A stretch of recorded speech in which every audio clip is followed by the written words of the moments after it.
Al. I'm sorry for thinking you were having a psychotic episode, man. I sent Barry to the town to ask around about a man fitting the kidnapper's description. He'd go through the archives of the local paper. Perhaps he could learn something. Anything about the island and the cabin that had disappeared. The man wanted a manuscript. I had to try to write him one to get Alice back.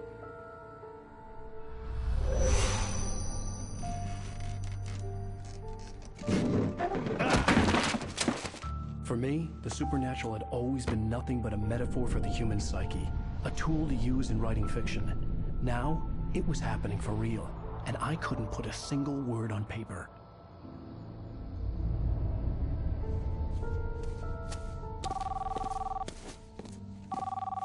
Barry Wheeler speaking. This is Rose. Rose? I found Mr. Wake's pages. Oh, you sweet, brilliant girl. Could you and Mr. Wake come get them? I live in the trailer park outside the town. We'll be there in less than an hour. Bye now. See you soon. Have a great day. Hope you come back soon. Welcome to the Oh Dear Diner. Good girl.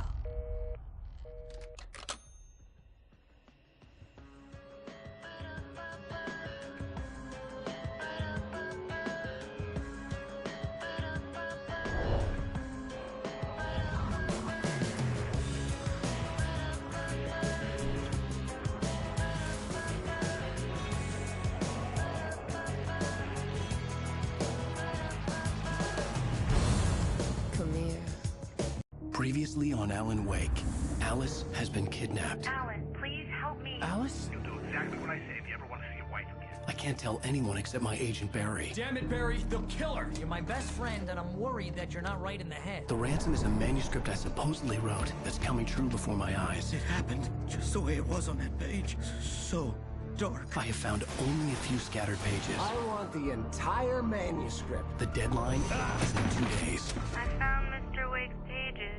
Good girl. How the hell did she get her hands on the manuscript anyway? I don't know. She's resourceful. I told you were too hard on her. Listen, I found out all sorts of interesting stuff while I was digging around. Yeah. Mr. Wake, it's Sheriff Breaker. We have an FBI agent here, Agent Nightingale. FBI? He's anxious to see you. You'd better come to the station. Okay, I'll be right over, Sheriff. Let's make this quick, huh? Help you folks? Name's Randolph. I'm the manager. We're looking for Rose. Works as a waitress down at the diner. Rose, sure. Nice girl. Who wants to know? I'm Alan Wake. The writer, huh? I heard on the radio you were visiting. Well, I'll show you her trailer. That Rose, she's a nice girl. Always pays her rent on time. As I was saying, Al, I found all sorts of weird stuff from the local newspaper's archives. This place is crazy. Disappearances, mysterious deaths, urban legends come true, and get this, most of this stuff takes place around Cauldron Lake. Well, you ain't wrong, mister. The Indians thought the lake was a doorway to the underworld. I'm the God-fearing type myself. I don't hold with that sort of thing. Yeah, okay. Anyway, there was an island there owned by a guy called Thomas Zane. Now, some of the articles I found about him make him out to be a famous writer, but I ran a bunch of searches, couldn't find a single thing he wrote. Zane was heavily into diving, so much so that the place came to be called Diver's Isle. But the volcano under the lake erupted in 1970, and Zane went down with the island.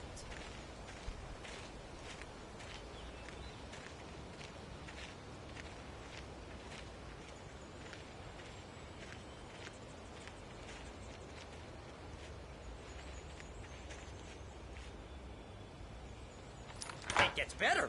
A local girl, Barbara Jagger, drowned in Cauldron Lake just a week earlier. They were lovers. Sure, Jagger's a local spook store. The Scratching Hag. Comes for you in the dark. Childish stuff like that. Anyway, Al, I'm just getting to the best part. All of the articles about this stuff were written by Cynthia Weaver. I asked around, and she's that crazy bag lady you met. What, the lamp lady? She can be a little loopy, but she's not homeless or anything. Yeah, anyway, she knew both Jagger and Zane before they both died, and she had some kind of a breakdown.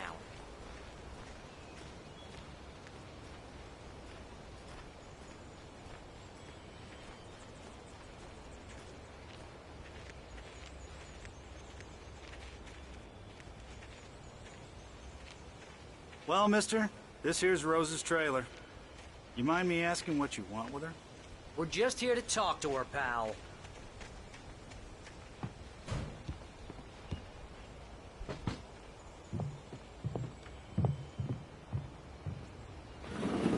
Welcome to... Oh dear, Mr. Wake.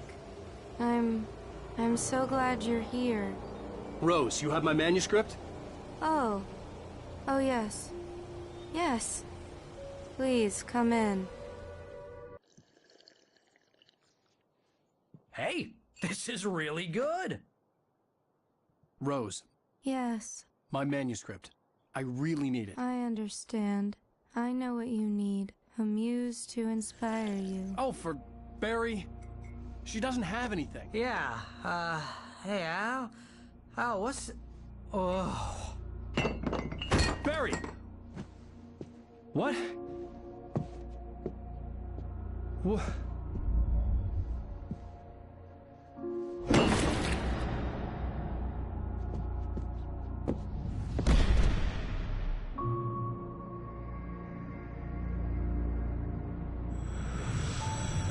It's coming for you, hiding in my barber's skin. I'm too weak to stop it. You must turn the lights on. I promised I'd come visit you and your lovely wife. You must finish what you started. I insist. You must turn the lights on. Turn the light on. Back to work, boy.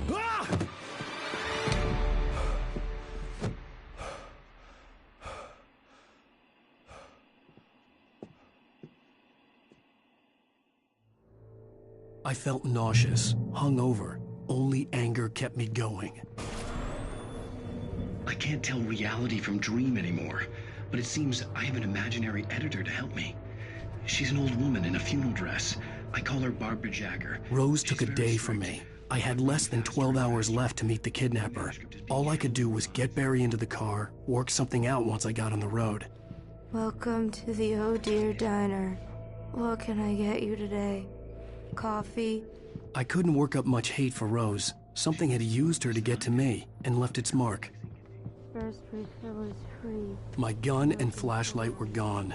I'd have to find a way to get Barry into the car as quickly as possible. There was... Mr. Randolph liked Rose. That little smile she had. How she was still sweet when life had tried so hard to make her bitter. It wasn't any of his business what she did in her trailer. But those strangers, the writer and his smart-ass sidekick, looked like trouble.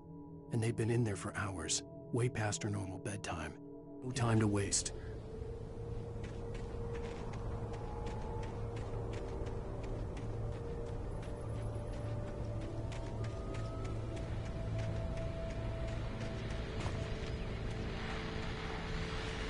I just stepped outside to catch a breath of fresh air. Let me tell you, the weather's getting heavy. Nights like this make me especially glad I'm here talking to you and not home in bed with him.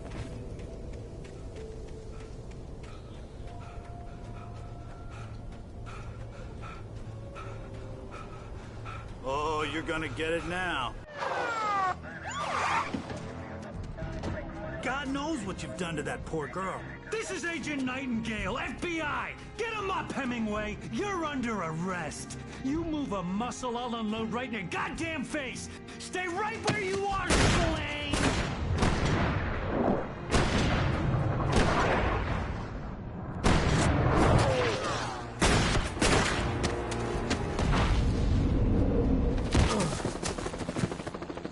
What are?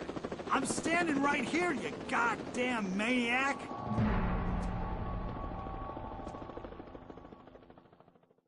I hated to leave Barry behind, but there was no way I'd miss my appointment with the kidnapper. Give it up, mister!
For decades, the darkness that wore Barbara Jagger's skin slept fitfully in the dark place that was its home and prison.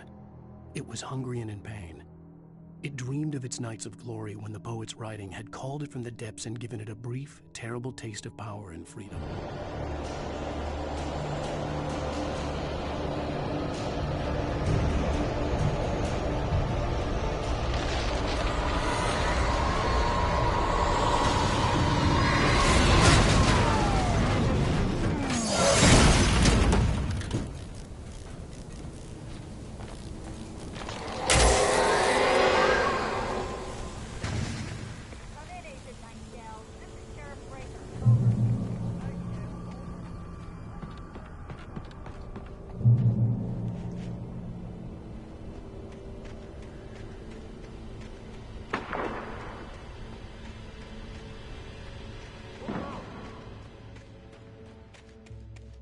Search the area.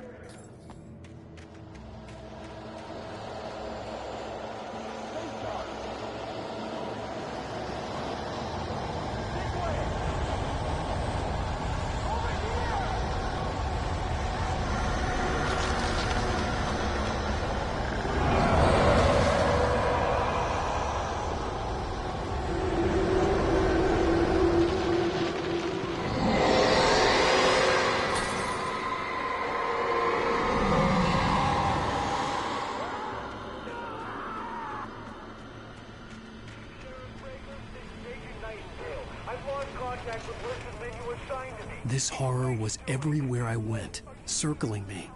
The cops didn't stand a chance. They were after a writer, not a monster.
this is Jane. Mulligan, Thornton, come in. Over.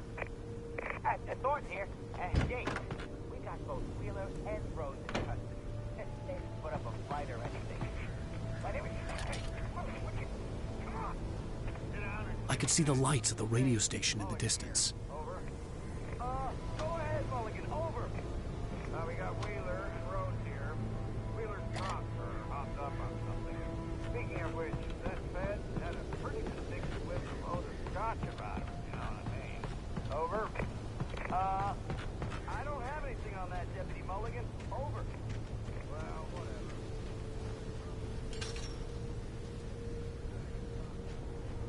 I imagined that the broadcast tower in the distance was part of the local radio station. Maine seemed like a decent guy. Perhaps he could give me directions to the coal mine.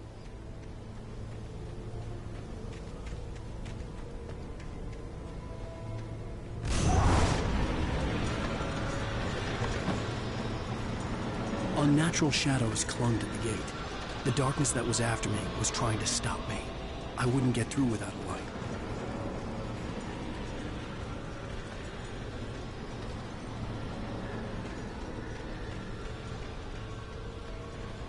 There was no power to the searchlight.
It took me a moment to recognize the flashbang grenades. They were an ideal weapon for my situation. T1, come in. Over. T1, this is Sheriff Breaker. Report. Over. T2, come in. I need a report. Over. Come on, guys. Talk to me. Come in,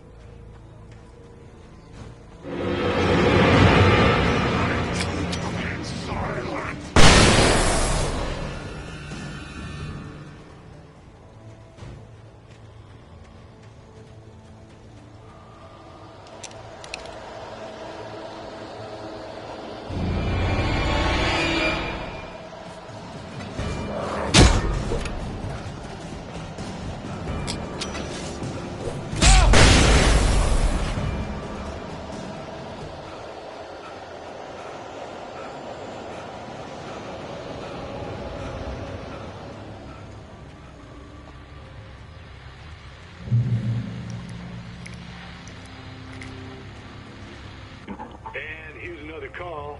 You're on KBF-FM with Pat Maine. It's Milt Peabody, Pat. What's on your mind, Milt? Well, I live near the trailer park, Pat, and there's a big ruckus going on over there. Well, that's just up the road from me, too. What's going on, do you know? I don't know, but there's a bunch of police cars there.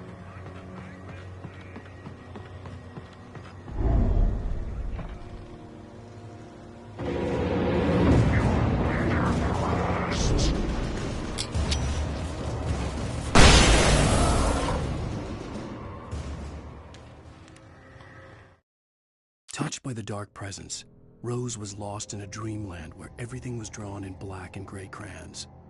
The old lady had promised her that all her wishes would come true. She would be Alan Wake's muse. She was smiling so hard it hurt her face. She crushed a bottle full of sleeping pills into the coffee. Deep down inside, she was screaming in terror.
I hope Maine could lend me a car to get to the coal mine.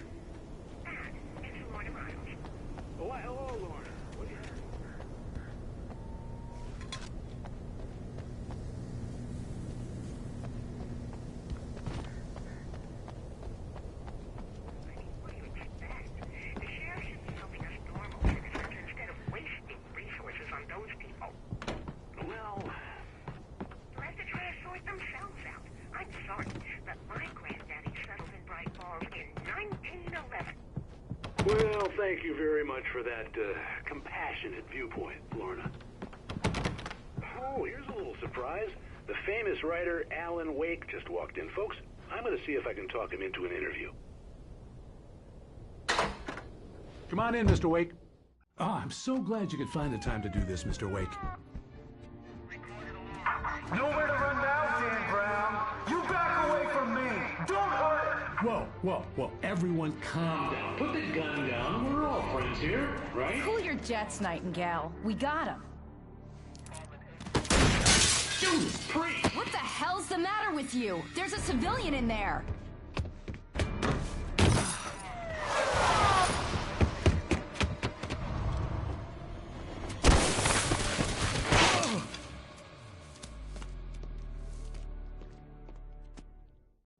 I'll get you yet, even if it kills me. You hear me? You hear me, H.P. Lovecraft? I had fallen off so many cliffs it was ridiculous. That's what you get for naming a book The Sudden Stop. It was probably good I hadn't had the chance to tell Maine where I was going. I'd have to lose the cops and find my own way to the mine. Nightingale stared through the broken studio window into the dark woods. He turned around, started to walk out, but Maine grabbed his arm. "Young man, you almost shot me. You don't shoot off rounds at people like that. What's the matter with you?" Nightingale shook his arm free, marched out, his cheeks...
There was no sensible reason for the power company work lights to be here.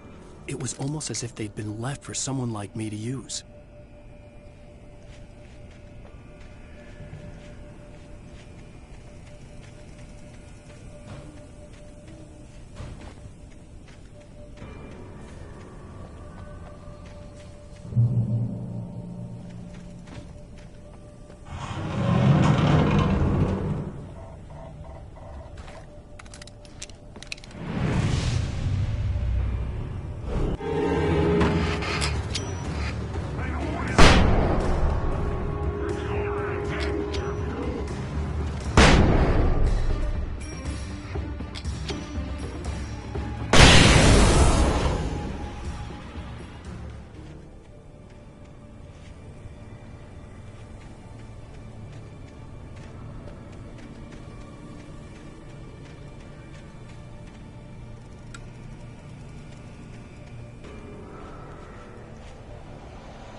Sarah trusted her gut, and her gut said Agent Nightingale was an asshole.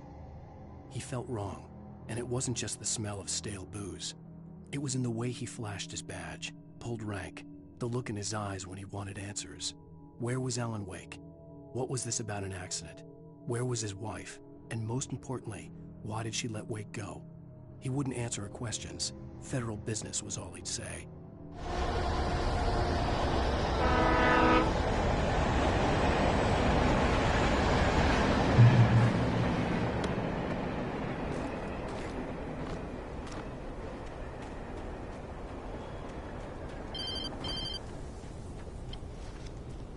Hello? The most stubborn man I've ever met. Alice? Alice? Alan, I'm so afraid. He keeps me in the dark. Please help me. I look at you, Alan, and it's not you. Something else.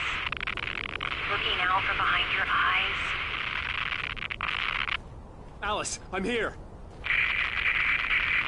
I'm so alone here. It's all gonna go to hell. You need to be careful. Cooperate. The connection had been terrible, but that wasn't the only thing that hadn't been right with the call. She sounded wrong somehow, but she had called me. The pipe wrenched itself loose from the bridge's steel framework. Wrapped in darkness, it floated in midair, twitching. For a moment, I didn't understand what I was looking at. The heavy object lurched at me with impossible force.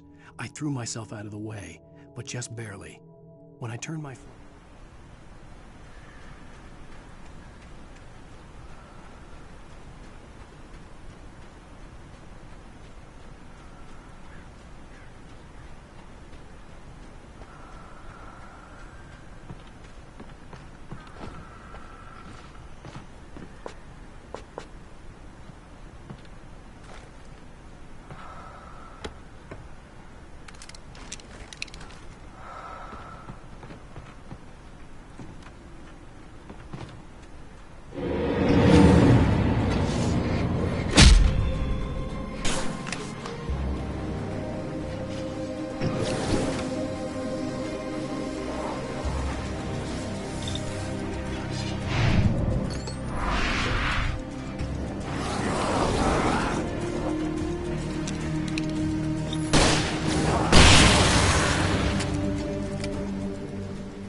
I could see a railway bridge up ahead, and a warehouse of some sort on the opposite shore. I hoped I could find a car from there.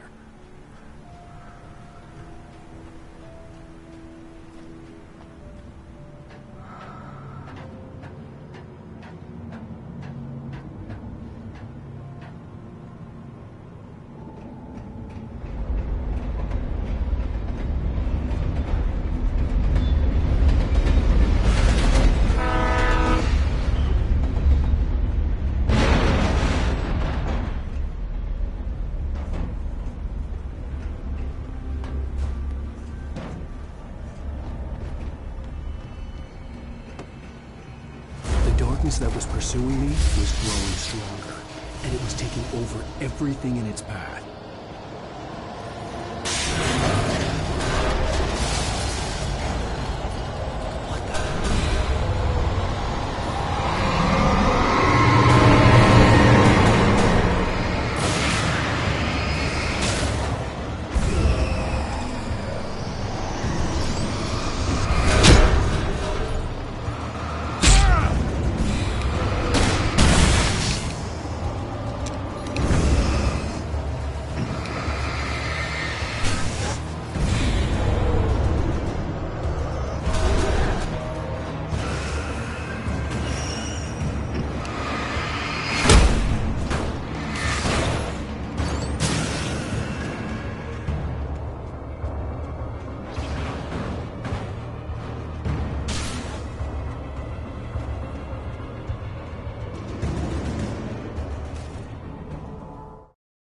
I slammed the door shut right in his smug face.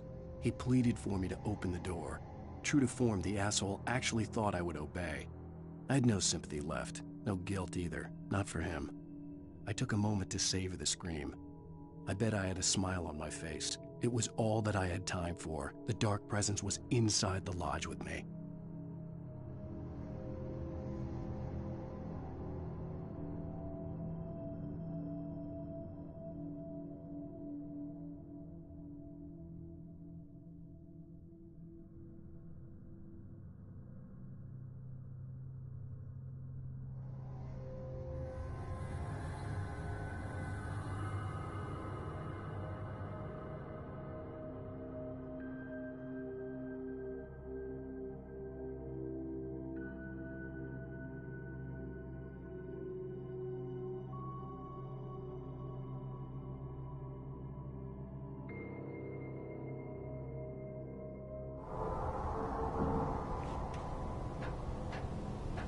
As a teenager, just starting to get interested in writing, Stephen King had been a source of inspiration to me. I thought about all the inanimate objects that had come to life in his books. No one is safe in a good horror story. Certainly not the protagonist. That's what makes them fun. This was anything but. The darkness could possess anything, and it was getting closer.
elements of our existence for granted, unaware that they are merely a thin veneer of desperate self-delusion, covering a vast cosmos of madness and horror.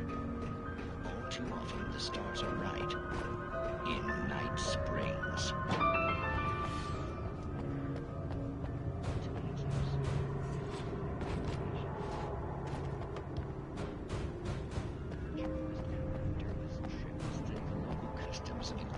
Community in Night Springs has been less than successful.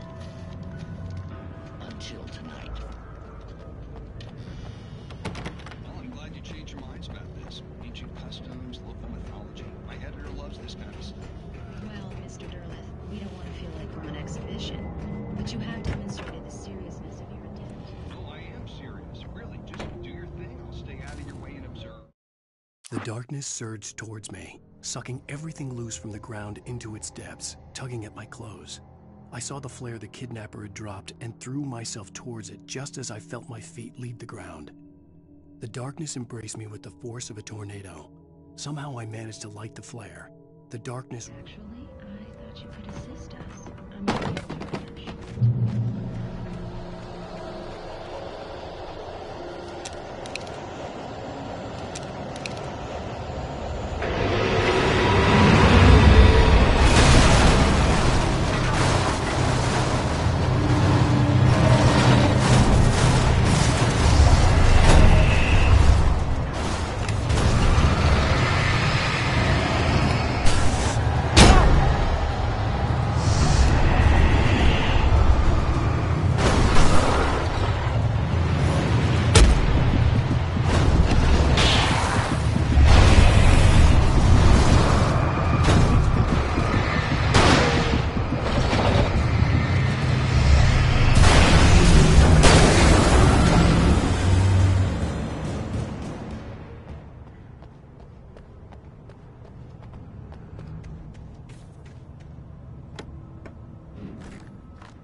I had never been this glad to see the sunrise.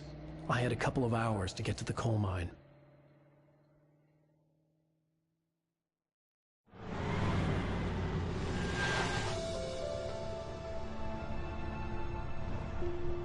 The coal mine wasn't far now.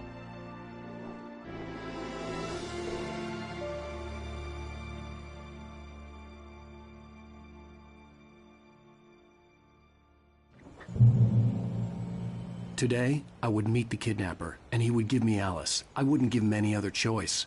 A drowning man will clutch at a straw.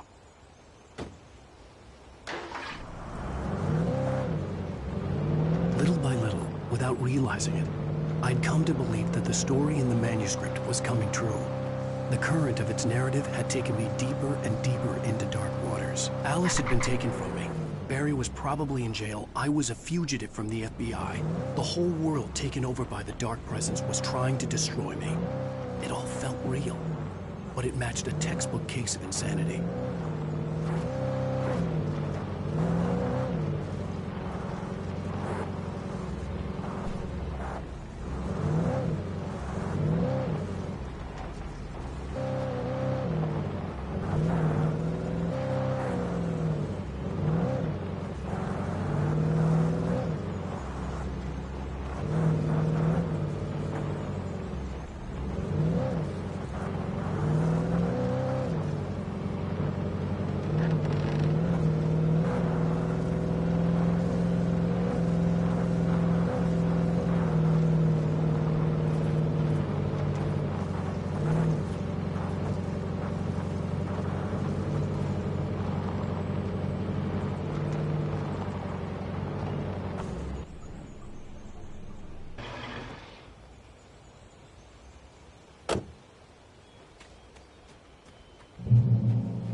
This is Pat Maine, and you're listening to KBF-FM. Folks, I want to apologize for kind of abandoning you to that looping music track last night, but I was detained.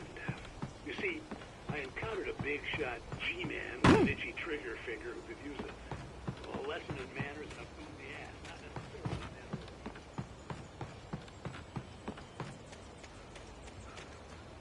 order.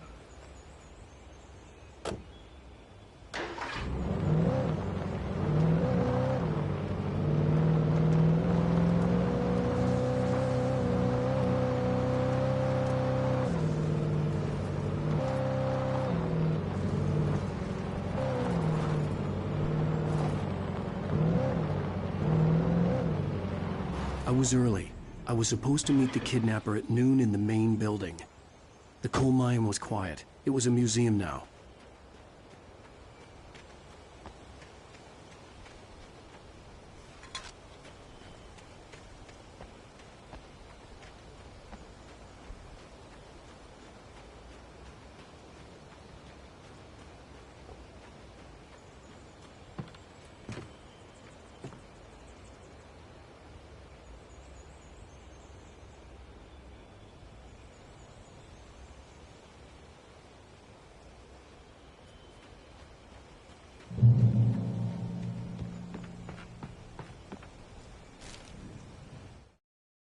With Nightingale gone and the night wind blowing in through the broken studio window, Maine stared at Sarah. The sheriff looked away. Maine's voice shook with barely controlled anger. That boy's doing more drinking than thinking. I hope you know what you're doing, Sarah.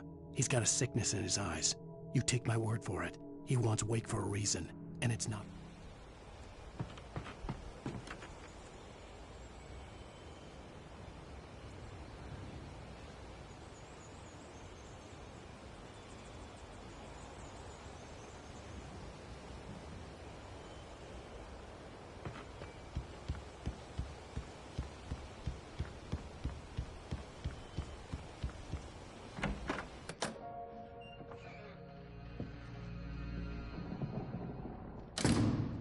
I didn't want to go outside. Cops had to be looking for me. The noon sun turned the place into a sauna. The day dragged on. Different scenarios ran through my mind. Ways of how I'd torture the kidnapper to get Alice back. Or the different horrible things he could have done to her. I imagined her dead. I had no way of knowing she was still alive. It was killing me. I was running on blind hope. It was all a waste of time. The bastard never showed up.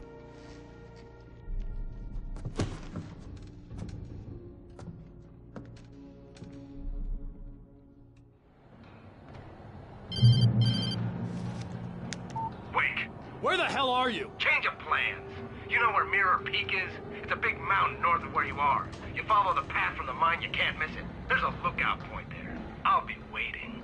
I'm through being jerked around by you. You want to see your wife alive? Because if you do, you better watch what you say to me. Do we understand each other? I want to talk to Alice. Yeah, and I want the manuscript. Don't keep me waiting, Wake. Hello? Hello! Ah! I'm gonna kill him! I had to get to Mirror Peak.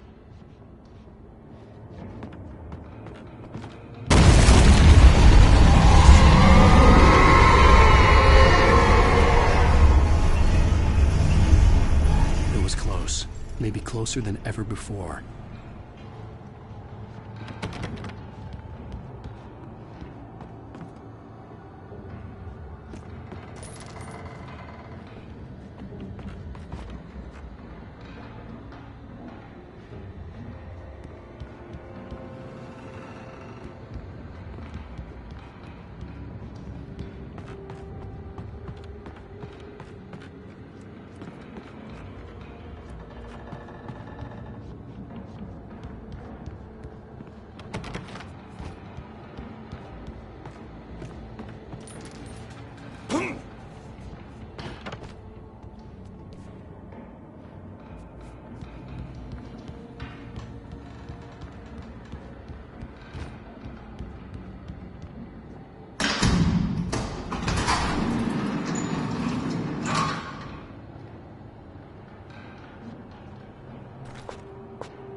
When Thomas Zane fell for Barbara Jagger, it happened fast. She was young, vibrant, and beautiful, full of life. He had never been a very happy man, and without any seeming effort, she had changed all that. Zane felt good for the first time in his life. Everything she did was another piece of a jigsaw puzzle he hadn't even known he'd been missing. And best of all, she made the words flow, strongish.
The only way to reach the hillside ahead was to go through the building. I had to find a way to avoid electrocution.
Some of the taken retained echoes of their former selves, but these were just the nerve twitches of a dead thing.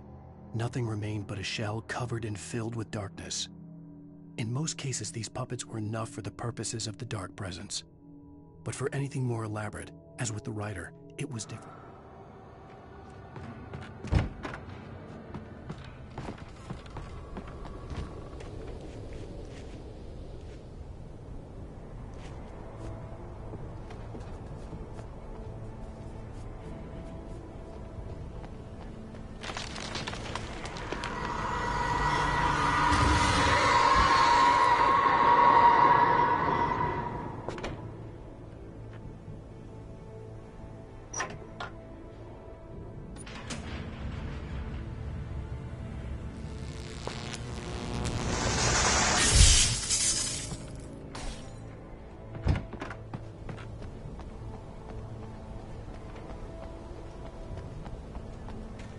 There was no way the flashbang grenades were standard power company equipment.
I stared through the bars of the jail cell.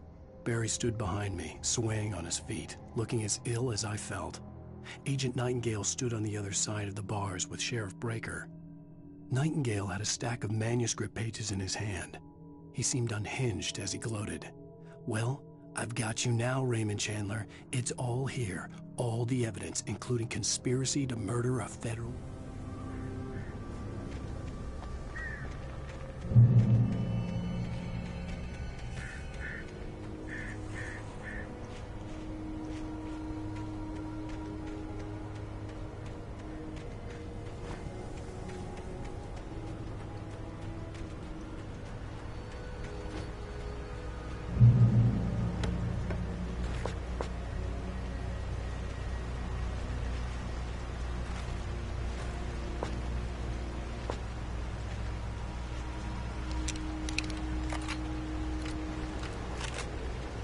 I had no real plan.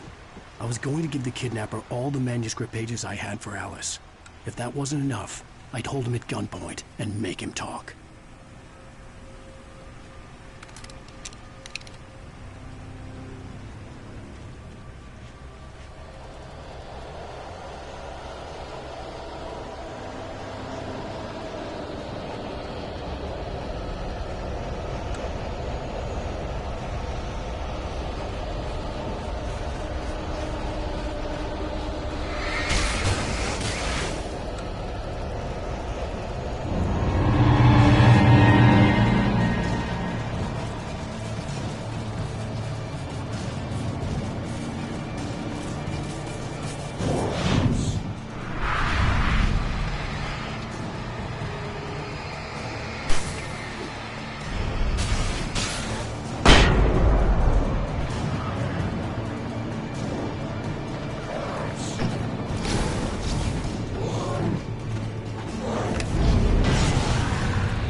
dark presence was moving ahead of me in the same direction I was going. A cold feeling settled itself in the pit of my stomach. Was it going for Alice?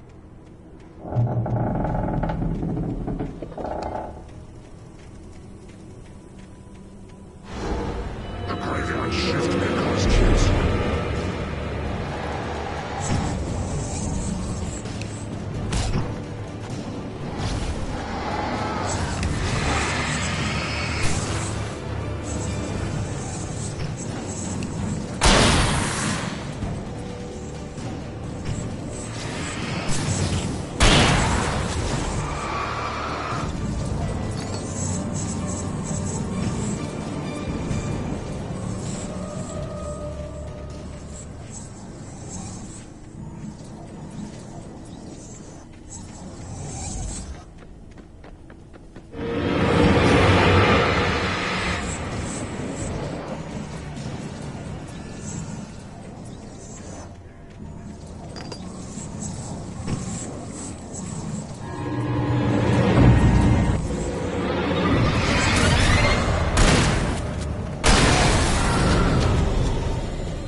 The place was dead, a ghost town.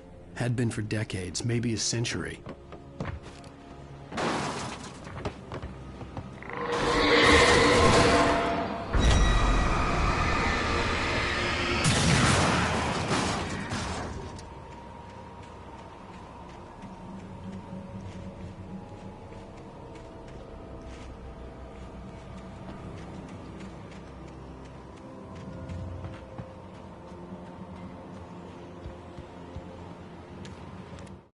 Things were never as simple in real life as in fiction. I had lost count of the times I had wished there'd be a clear reason for my writer's block. Something to...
Anything outside of riding is a struggle.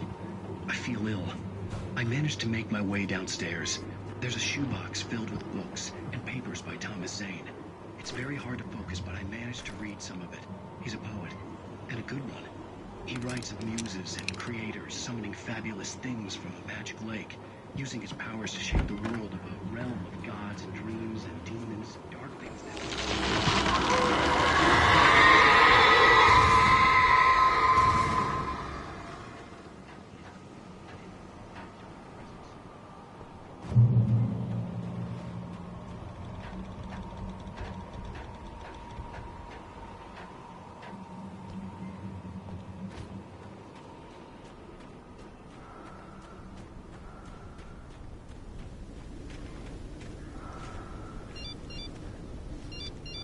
The kidnapper had sent me a text. The message was full of spelling errors and insults. It was telling me to hurry up.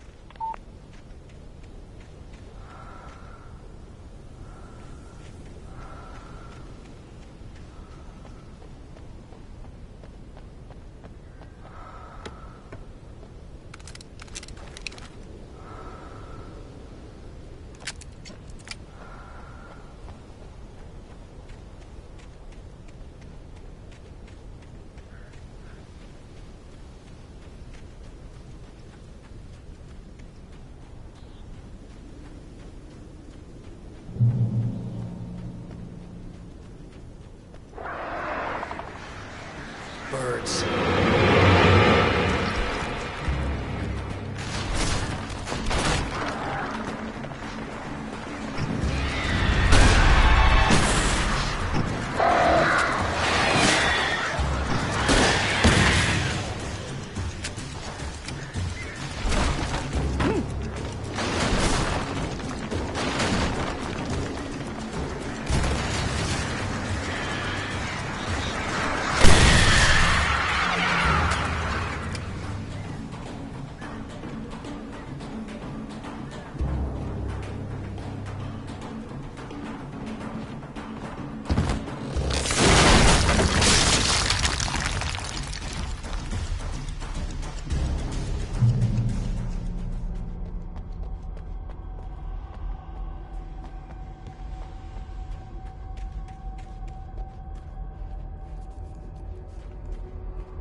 Even behind the closed doors and curtains of his grimy room at the Majestic, the local motel, Nightingale could feel the locals' eyes on him, the unrelenting...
I'd have to make my way up this mineshaft in order to go on.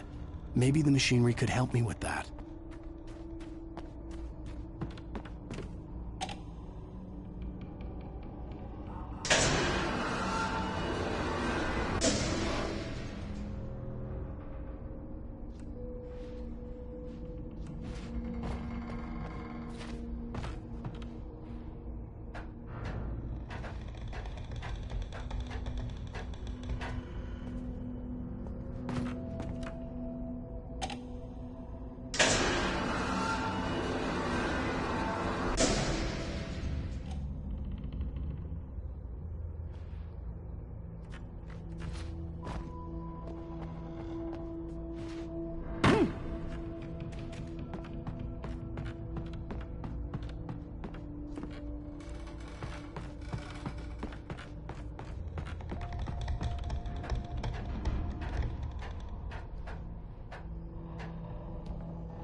Lightning flashed behind the windows of Cauldron Lake Lodge. Tor Anderson laughed and held the steel hammer above his head.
just great.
squad had checked all of Stucky's rental cabins. There had been no sign of the Wakes.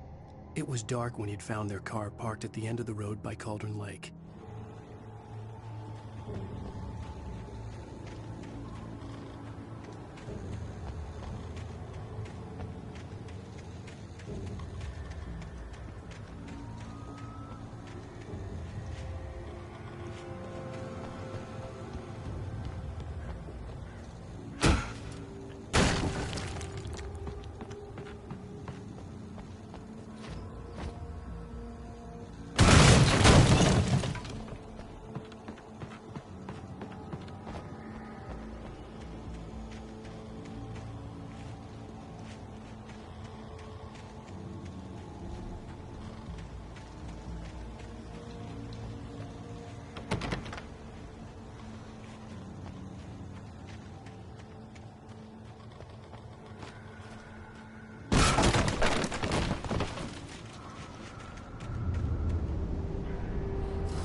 I could see Cauldron Lake. I thought I could make out the spot where the island and the cabin had been.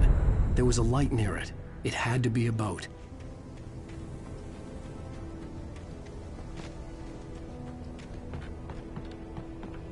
I was close now. I had to get there fast. I dreaded what I would find. I tried to hold on to Alice, but her form melted away.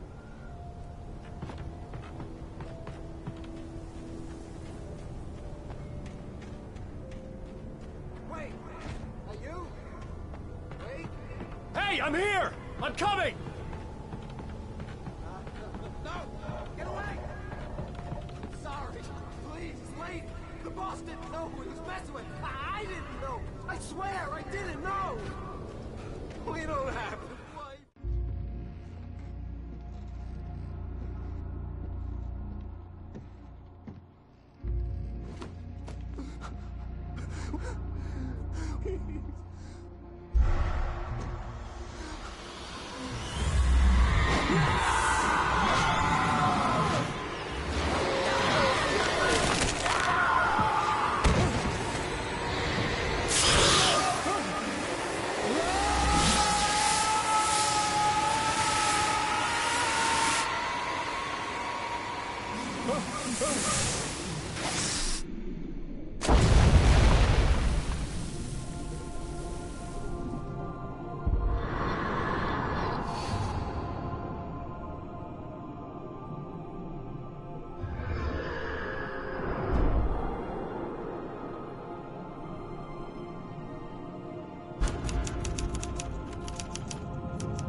Previously on Alan Wake, I'm hunted by the law. Sheriff, Wake's running.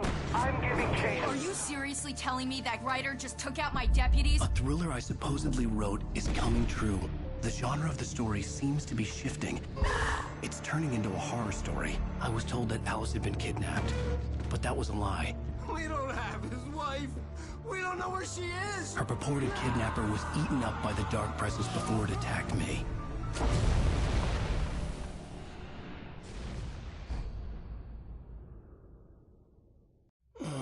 Alan, shh, baby.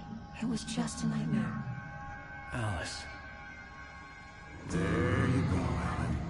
Hartman, I fell. I had to give you a sedative. Don't fight it. You went through another rough period. What? Right now, it's very important that you stay calm. We don't want you to have another episode. You're a patient at my clinic. Have been for a while now.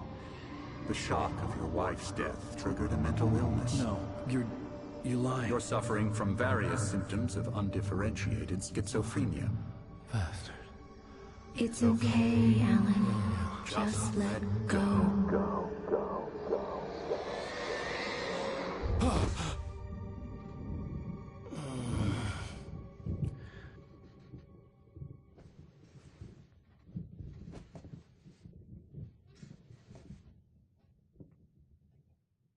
I felt groggy. Whatever Hartman had bumped in me was making me numb. I felt like this was happening to someone else. Someone I was watching on television. I couldn't think.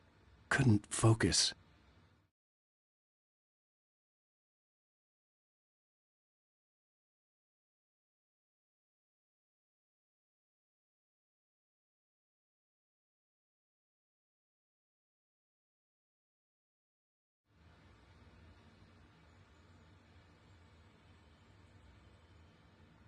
There were only empty sheets of paper here.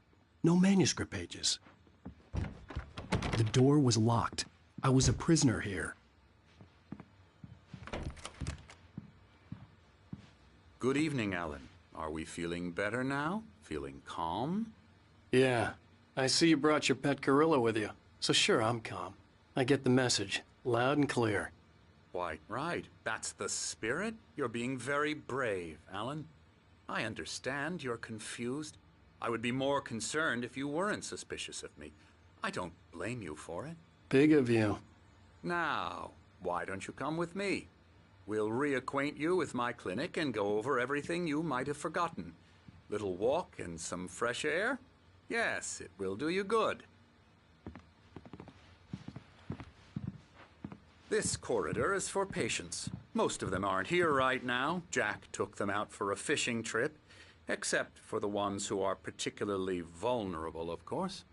I encourage creativity as a part of the recovery process here at Cauldron Lake Lodge. I specialize in treating artists. I bet you do. Splendid, Alan.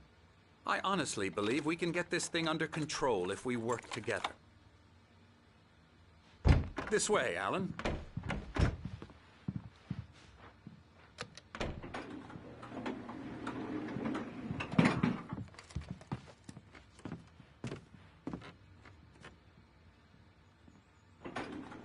Now, Alan, from past experience with you, I know I need to get right into the heart of the matter as quickly as I can after an episode. So I'm just going to say this. Alice is dead. No. You're in a very vulnerable state until you understand and accept this. Alice drowned, and you couldn't face that. You're suffering from hallucinations, paranoid delusions, unusual thinking, an obsession about light and darkness, a feeling that everything revolves around you, your thoughts and dreams. Your mind has constructed an elaborate fantasy scenario in which your writings are affecting reality. She has been kidnapped and supernatural forces of darkness are trying to stop you. We go this way, Alan. I wasn't ready for another shot, so I went along with it. He had to be lying. But under the influence of the drug he had given me, I had to fight not to believe his words. It's all in your head. You've been making it up. Apart from the tragic accident with your wife, no one has been killed. Your delusions are just a manifestation of your subconscious mind trying to protect you from the too painful truth. Unless we fight the fantasy, it will return. I know the instinct is to resist me, but think about it. Doesn't this make far more sense than the insane supernatural conspiracy you have concocted in your mind? You're a skeptic by nature, Alan. We both know this. Everything can be explained logically.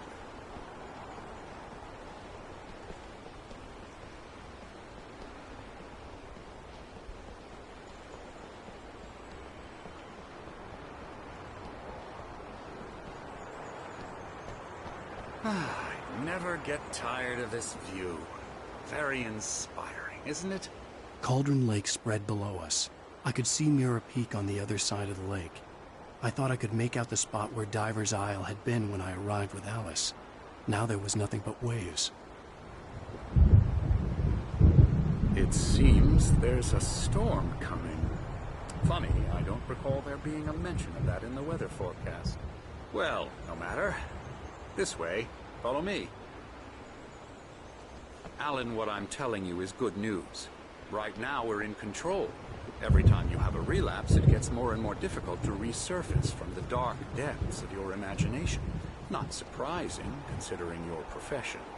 Imagination is what you work with. After all your nightmares, this should come as an immense relief to you.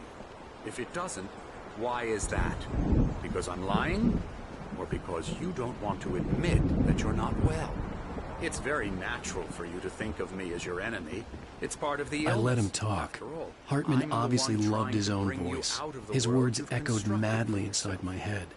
I dug my nails into the palms of my hands to stay focused. You need to work with me. Once you accept that, we can begin the journey towards your recovery. Come along. Let's go inside.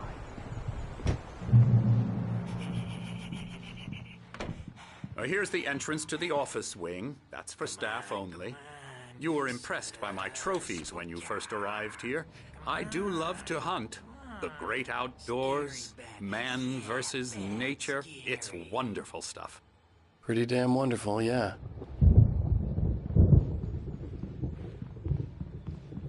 Scary, scary, scary.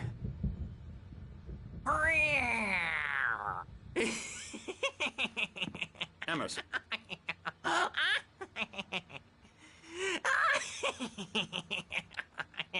I'm a real bad dream, mister. You should be afraid of me. Don't want to run into me in the night, that's for sure. Please, Emerson. Mr. Wake is confused enough as it is. Yeah, you'd like me to go away so you won't be scared. But you can't just decide what kind of dream you have or when you have it. Emerson. Okay. Sorry. Boo. That's Emerson. We're actually making some progress with him, I'm happy to say. He works on video games. Ooh, yeah. It's trash, of course, but it does involve some small creative effort, which makes him receptive to my therapeutic methods. No kidding.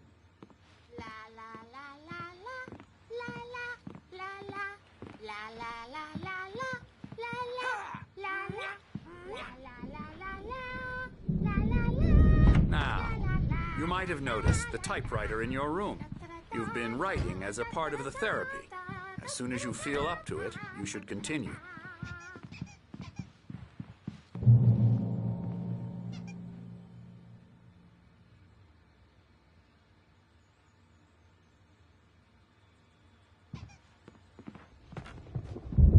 My rheumatism's killing me. There's a storm coming. Oh, what a storm. I hope it wipes this place off the face of the earth.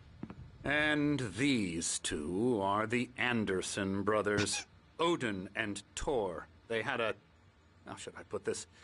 A heavy metal band in the 70s and 80s called Old Gods of Asgard. They even adopted new first names to complete the image of Viking gods.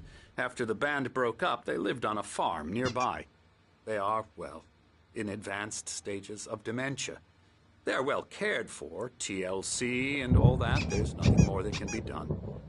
I'm afraid that the rock and roll lifestyle has left its mark. Oh, that won't do. I'm so sorry to cut this short for now, Alan. The power has been acting up. I'd better go check on it. We'll continue this soon. Meanwhile, when you feel up to it, return to your room and try to write. It really is for the best. Don't you think? I'd like to bash his head in with a hammer. Oh, he'd love to fish out our secrets, but he has no clue. He's not crazy enough. Not crazy like us, Sonny. Yeah! Being crazy's a requirement, Sonny. Who else could understand the world when it's like this? It takes crazy to know crazy. That's the sanest thing I've heard in a while. Zane! You're all right, Tom. Hey, we like him, don't we, bro? He's got to go to the farm. The Anderson farm. Valhalla! We wrote it all down, lest we forget. A crash course. All you need to know to get your head right. You need to find the message. Here, Sonny, here's something for you. Gave me a rash, but I kept it safe from these bastards. My head... Zane could feel the poems, taking form, shaping things. As he experimented, he imagined he could clearing up. Or according to Hartman, I was sinking back into the fantasy. I was convinced he was lying to me. About everything. Crazy or not, the Andersons made more sense. Tom, got any booze on you? Yeah, no. Sorry, we have guys. A stash of the special stuff at the farm. Our own farm. Yeah, good thing he's not overreacting or anything. Well, he's the boss. I may need a hand here later on, Birch. The storm's bound to make you-know-who jumpy. Something's you know how they wrong. get. Hartman had mentioned that the power had been acting up. Maybe that was the reason for the generator and the work light on the balcony. The generator hadn't been activated, and there was no key. Have been for days, but it's always dark outside. My editor is real. I saw her again. She's not human. It's not human. A dark presence is wearing the old woman's face. She was covered in clinging shadows. There's a hole in her chest where her heart should be. I think I've made a horrible mistake. I don't think I'm any closer to saving Alice. It's been lying to me, using me to get the story it wants, and the story will come true.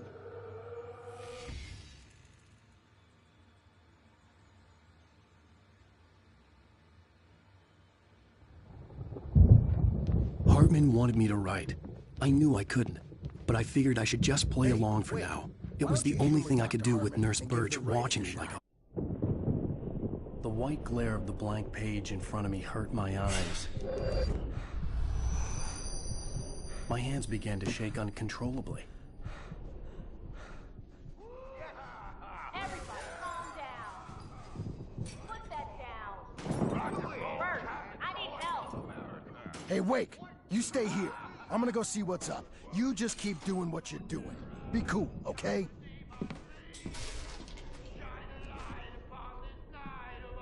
I didn't know what the chaos was all about, but it could be my only chance of getting out of here. Where the hell did he get a damn hammer?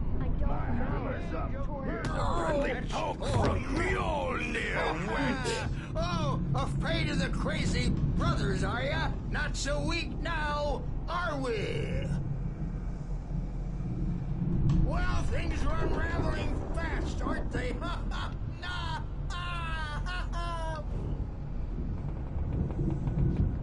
It's my store. I'm taking it. Hartman kept talking, giving Barry the grand tour, clearly proud of the place. He went on and on about his hunting trophies, and Barry was impressed. But he was here on business. He raised his voice, cut through the monologue. Hey, Hartman, where's Al? Hartman stopped in mid-sentence, annoyed at the interruption. He nodded at the hulking orderly standing nearby. We're on a comeback tour, baby! Sinclair looked bad. That wasn't a love tap. The crazy old fart hit her hard. If she was one of Hartman's goons, she had it coming. I had to get to Hartman's office. He had taken all my manuscript pages. That's where he'd been keeping them.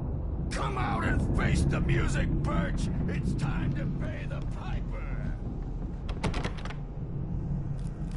Maybe you could come out and be Let me out of here! Hartman, do you hear me? Or I'm gonna chew your crazy quack ass to shreds! Barry? Ow! About time! Barry, man, am I glad to see you. We need to get to Hartman's office. It's right next door.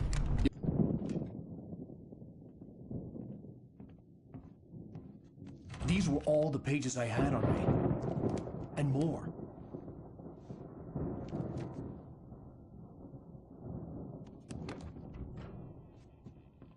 Alan, please. You're sliding back into the... Tell me one more lie and I'll shoot you in the face. Ah, well, it was worth a shot. Really, Wake, come on. Let's work together on this. You have no idea... Hartman, shut up! Barry, get out of here. I'll catch up with you. Get a car. Oh, Al, let's just... Go! Wake, listen to me. This is a mistake. Don't you see? Together we can create something absolutely wonderful. With your ability and mine.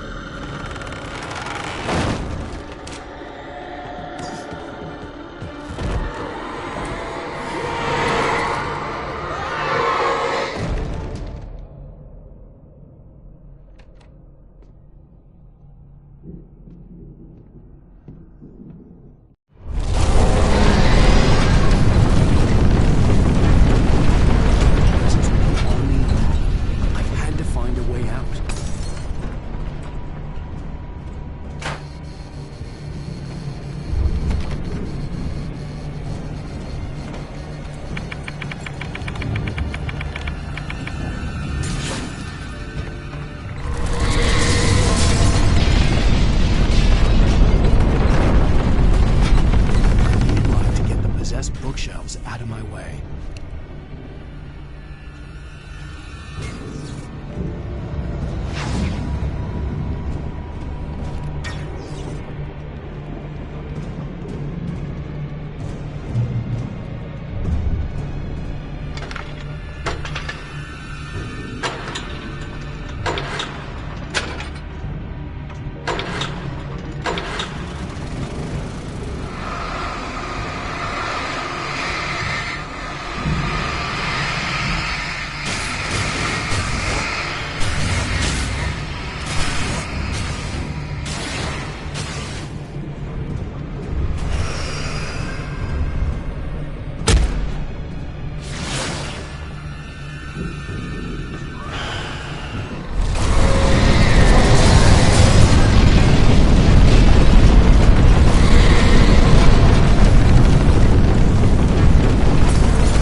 Hartman knew he was no creator. He had no ambitions on that front.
gate's locked. You're gonna have to go through the hedge maze over there.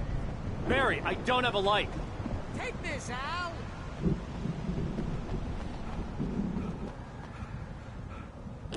Oh, God! Look at the house, Al!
Paraphernalia that littered the area, surrounding an unlikely centerpiece. A full-side stage complete with an impressive sound system.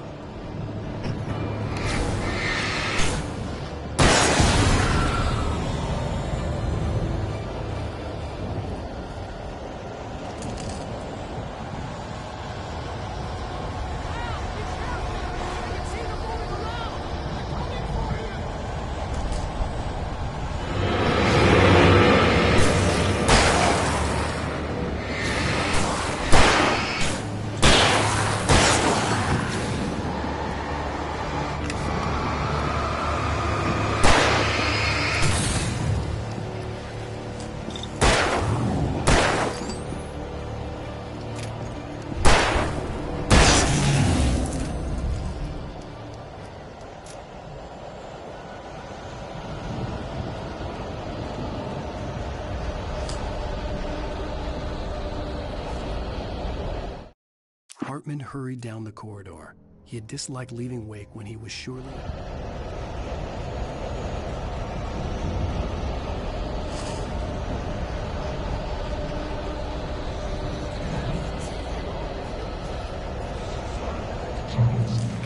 If you can't move the channel, we'll turn it off.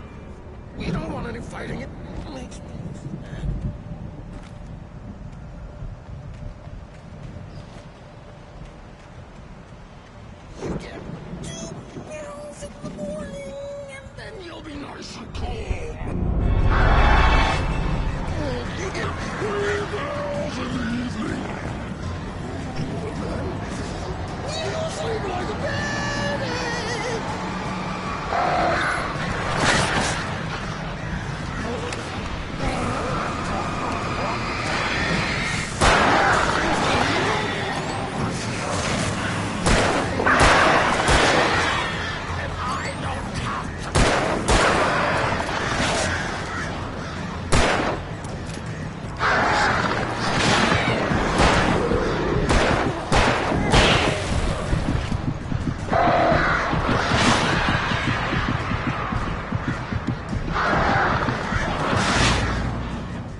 If you can't move the channel, turn it off.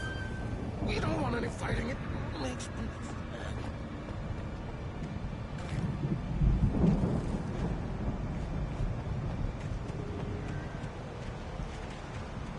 You get 2 pills in the morning, and then you'll be nice and calm all day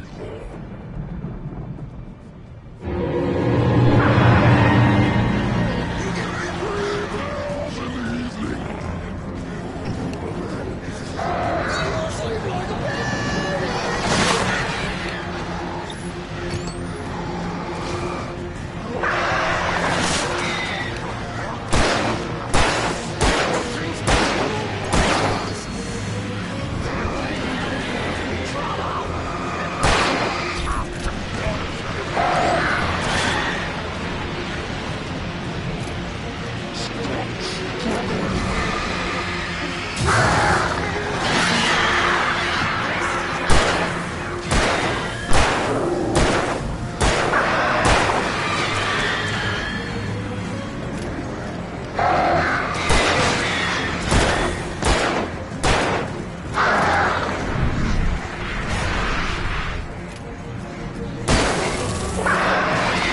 Mott knew that Wake was smarter than him. Wake had more money, a beautiful wife, everything. And Hartman said Wake was important.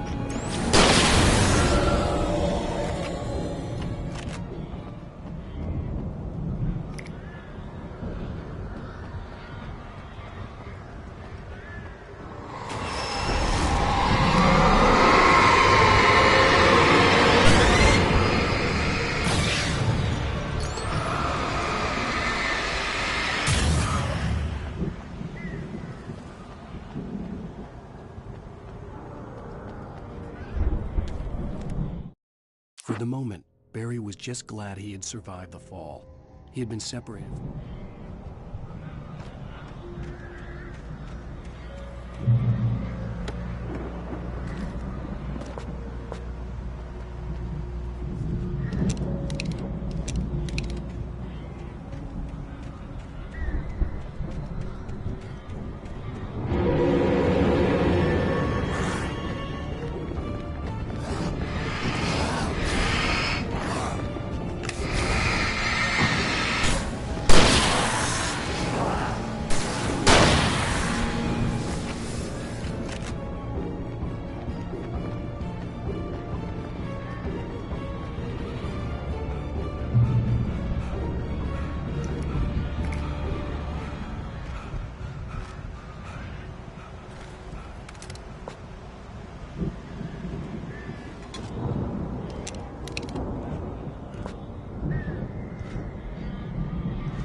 Hartman watched as Wake's features slackened.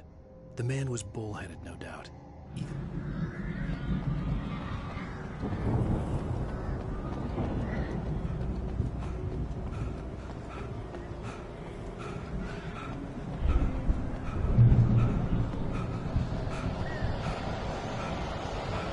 Al! You're alive! Let's get out of here. Can you open this gate? Maybe. Barry! Well, I slammed it shut when the nasty showed up, and the key fits kind of loose in the lock, so,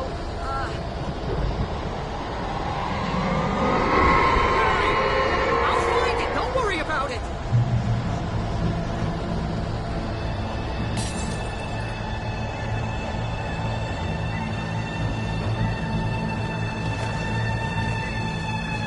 Hurry up, Barry! I'm on it!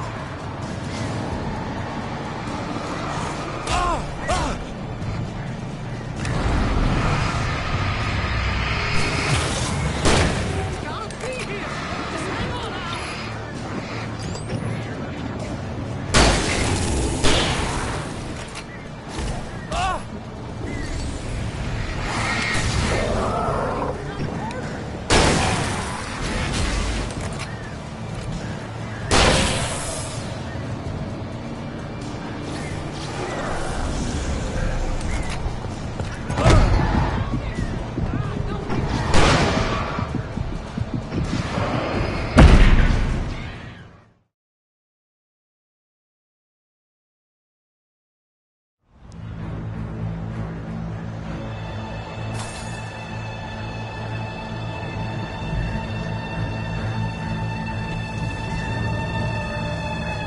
Hurry up, Barry! I'm on it! I'm on it!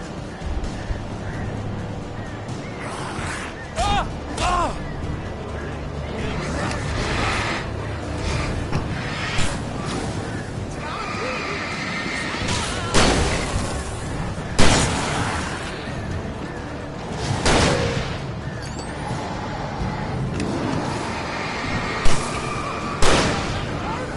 Al!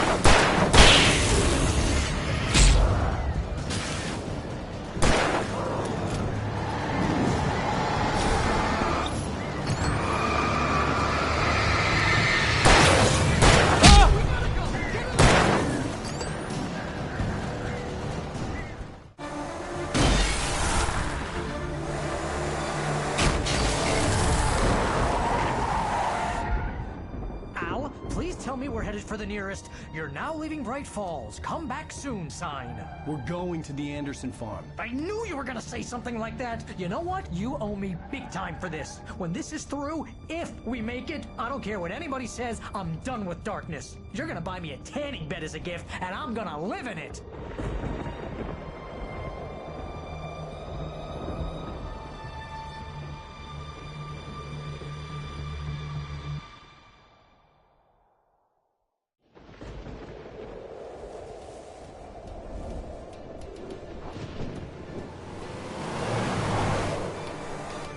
I'm crazy, but that's fine, Barry. Oh, you got that right, Al. You're barking mad. You are by far the craziest... But maybe that's inevitable when you deal with crazy stuff like this. It helps. This is happening, Barry. Alice, they never had Alice. She's trapped in the darkness at the bottom of the lake, but she's not dead. Al, how can you know that? I know, Barry. I can... Al, No, listen. I can bring her back. I can find her. There's something special about this place.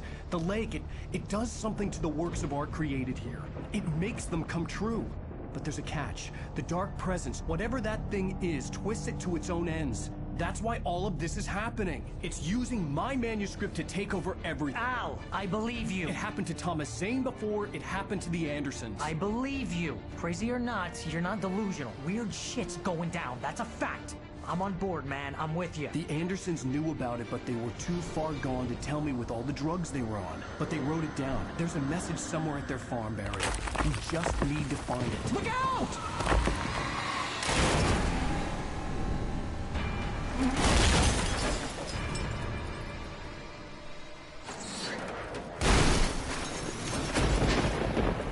Ow! God damn it, Al, talk to me!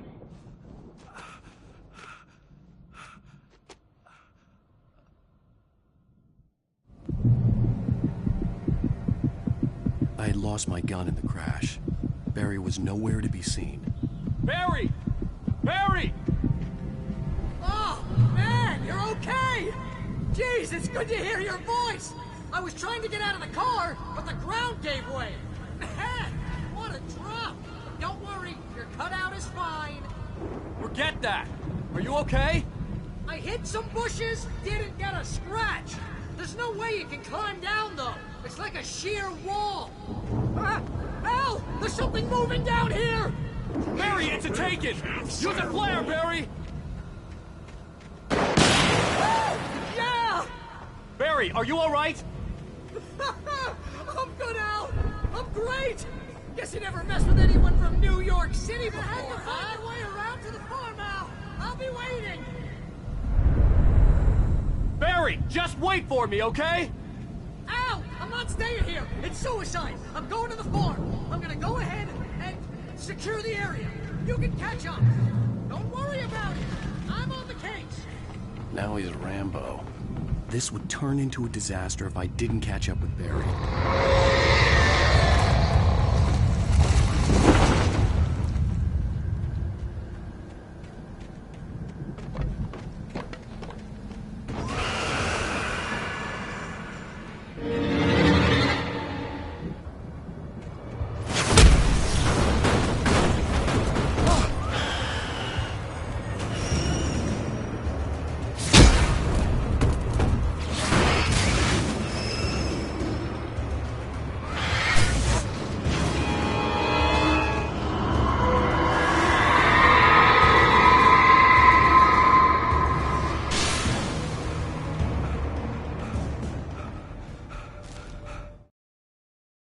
When he stopped the car at the Anderson farm, Walter felt relieved.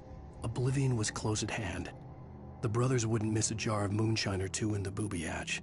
But then he saw the man on the porch, and he knew who it was. Drive.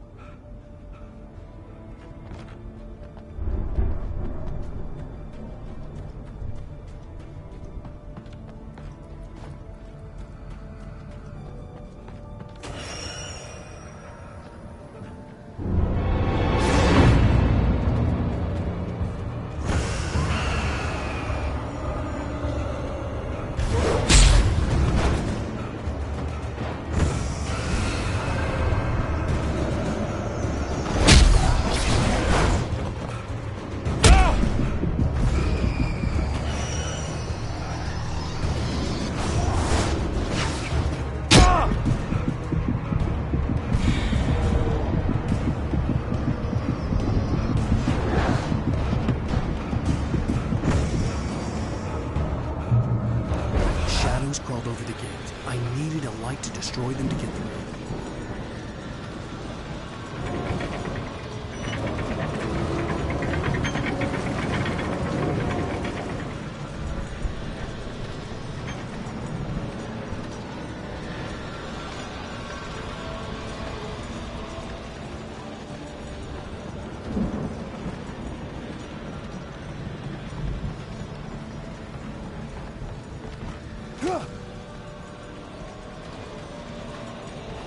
I hoped there'd still be a working generator somewhere around here to power up the old lights by the gate.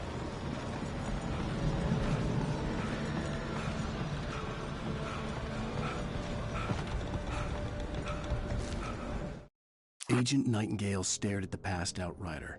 The man was...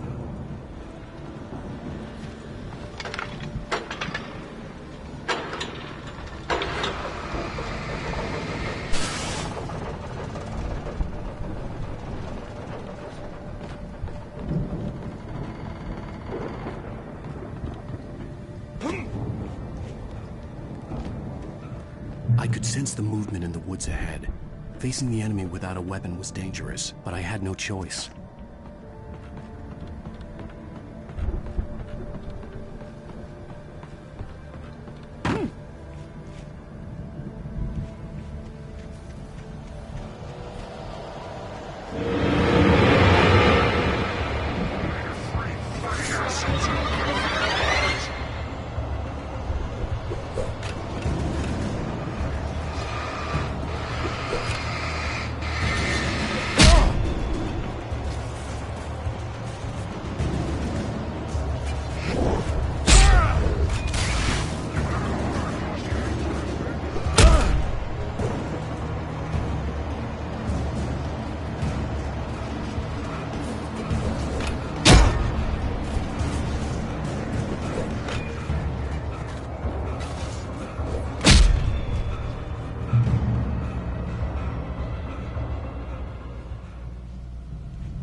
Was driving away from the farm, headed in the same general direction as I was.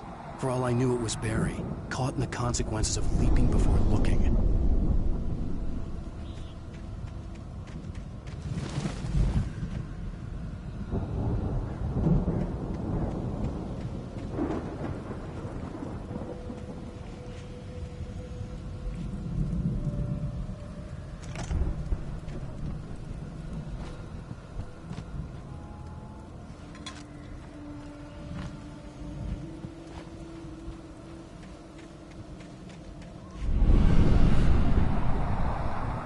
The car was heading for the cabin up ahead. It wasn't far. If it was Barry, I would see the damage soon.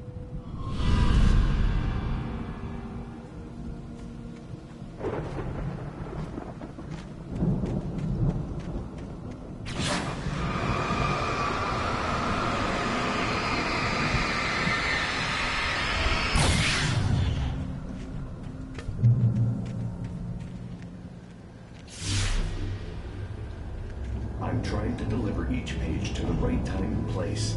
I'm trying to show you how the story goes. I had seen glimpses of the light before. I had seen it in my dream. The dark presence followed the choreography laid out to it in the manuscript, growing stronger and stronger, moving like a storm from one. A strange spaceman or a diver in a bulky suit. He was the one who'd been placing the pages on my path.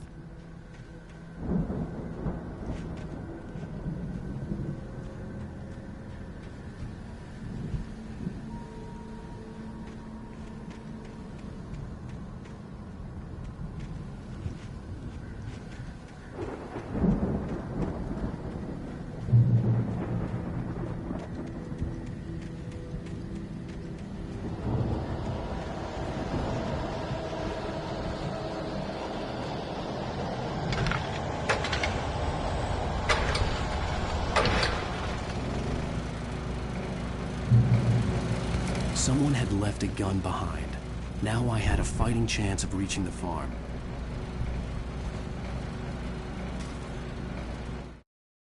The storm raged on as the Anderson brothers walked.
could see the car, but there was no sight of the driver.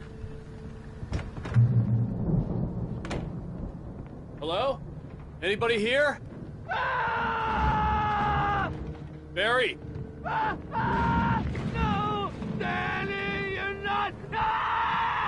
Please! What are you? No! Don't! I'm sorry!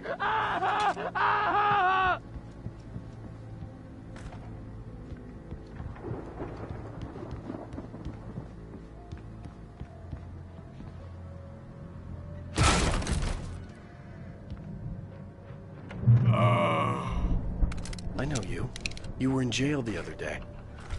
I went to the farm again for the moonshine, you know? It makes you see. They're not gonna miss it. They're in the loony bin. But my buddy, Danny, I lost him. Something's gone wrong with him. It's not him. Like a real bad follow-up.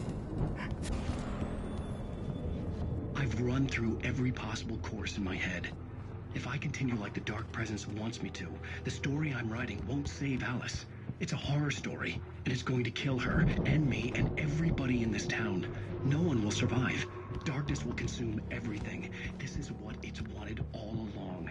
It will be... They used Alice to get to me.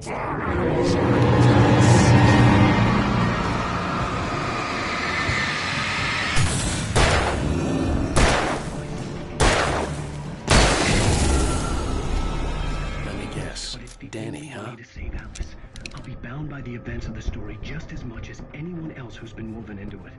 The farm was still a good distance away. I'd need a car to get there fast. If Barry wasn't up here, he was probably in trouble down at the farm. For a moment, I felt bad for doubting him. After all, I'd made it this far myself. But Barry was Barry.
I'd known the brothers used to be some kind of rock stars, but it hadn't really sunk in until I saw the stage.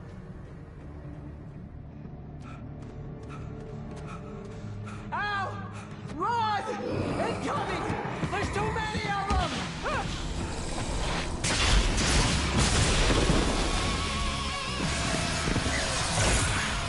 God damn.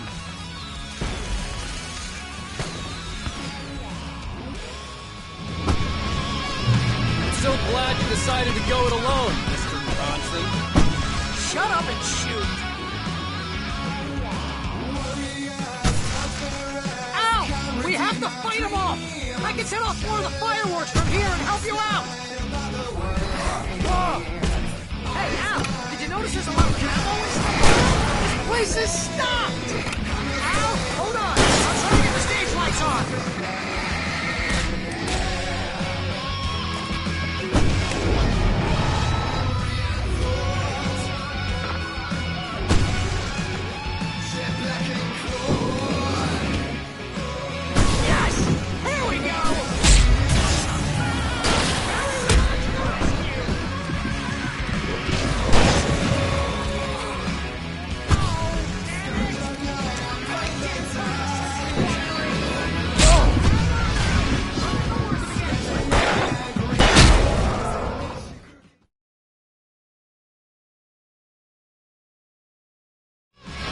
So glad you decided to go it alone, Mr. Bronson. Shut up and shoot! Ow! We have to fight them off! I can set off more of the fireworks from here and help you out! Hey, Al! Did you notice there's a lot of ammo and stuff around? This place is stopped! Al, hold on! I'm trying to get the stage lights on!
Braight-Fålls, rock and roll capital of America.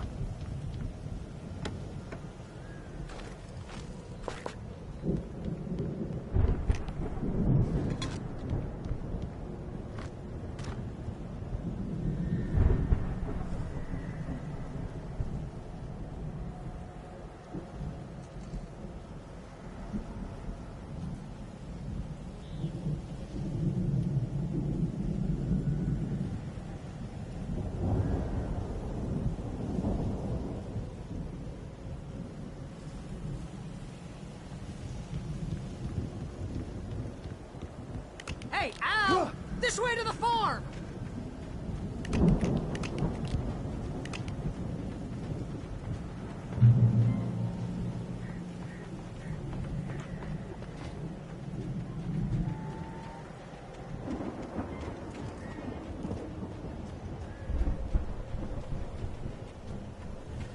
See, bestseller? No reason to worry. Your cutout's good as new, right where I left it. I'll come back for it once we have the place secured. Yeah, that's been my biggest worry all this time.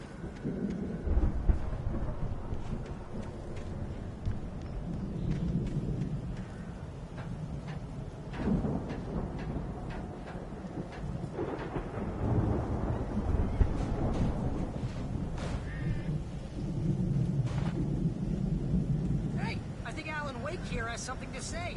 What's that, Al? I'm Alan Wake. I'm always right about everything. And if I don't get my way, I'll sulk all day long. I'm always intense and moody. It makes me very attractive and mysterious. Right now, I'm just standing here because I need my best friend Barry to carry me. But that's okay. I can just take him for granted. I think I see what you did there. Yeah, it was pretty good. You want me to do my imitation of Barry Wheeler? No? Thought so.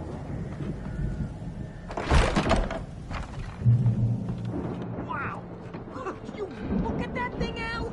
They really went all out with this Viking crap, didn't they? Look at all this stuff.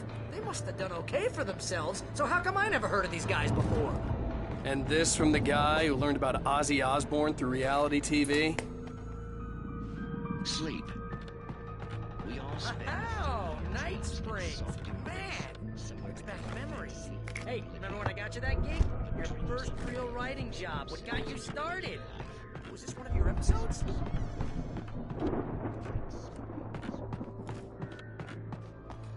Tonight's episode. The Dream of Dreams. That's by someone else. We join Mr. Jones as he explores the endless dreamscape, only to be brought to a sudden stop by a decidedly mundane situation. A long line of people. Hey, Jones, right? Listen, we're gonna have to wait until his highness over there. It's 1976. Madness reigns at the Anderson farm.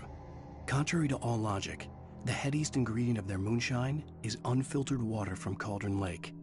The Andersons feel like gods. Odin can't stop laughing. He contemplates cutting his eye out.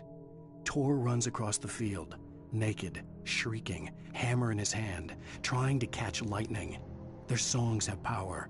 Something ancient is stirring in the depths, coming back.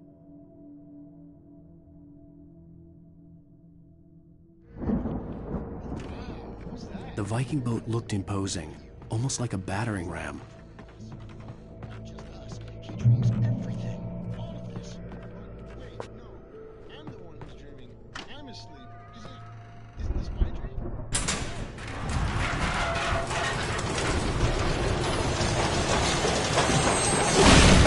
Oh, good going, Al!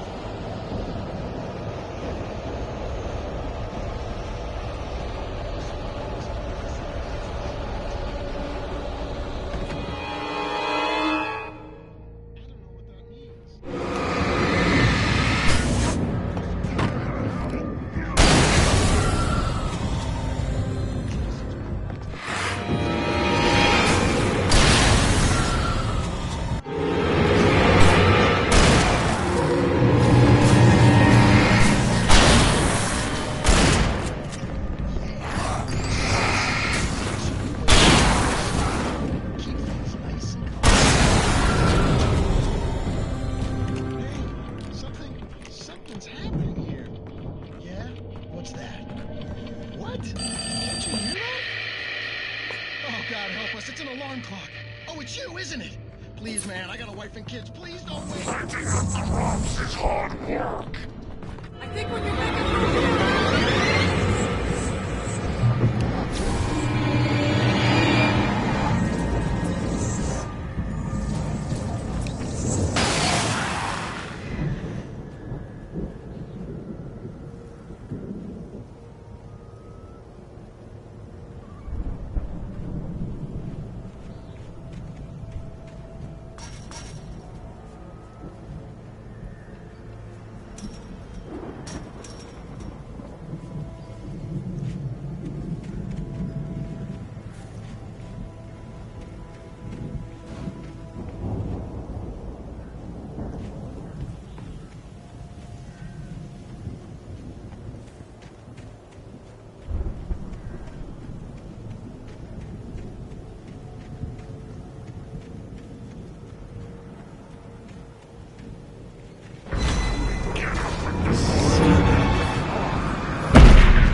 Those geezers had quite a production going on. Ooh, you know what, Al? If we make it through this alive, I'm gonna start representing them. Yep, sell this stuff online, maybe get a reality show going, release a new single. Good luck with that, pal. Hey, you find us a way out here, okay? I'm gonna take a closer look at this stuff. Be careful, Al!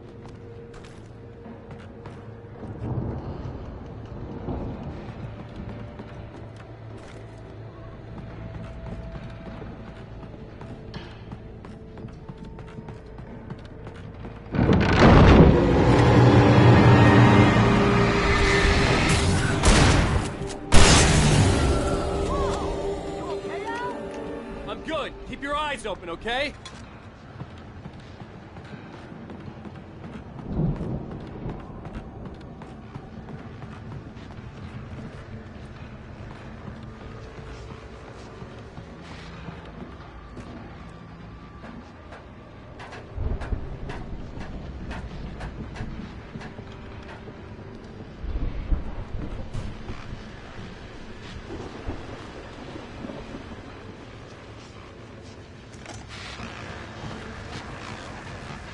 As you regular listeners know, I tend to work through the night, but I'm not the only one. Deputies Mulligan and Thornton are taking a couple of moments off their busy schedule to join me here in the studio. Boys, how busy are you? Dear friends, I bet that keeps you in business. Pretty busy, yeah. Actually, Pat, we've been really busy. I could see the building that had to be the Andersons' home on the other side of the field. It wasn't far now. I wasn't worried about trusting the ramblings of two burned-out geriatric wrecks. They had the goods.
I had to find a key to get Barry out. Yeah, it's me. Hang on.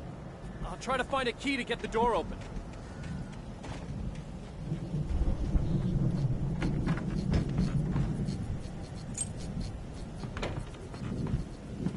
Hey, what's the holdup? Come on, this place is all dusty. You know I got my allergies.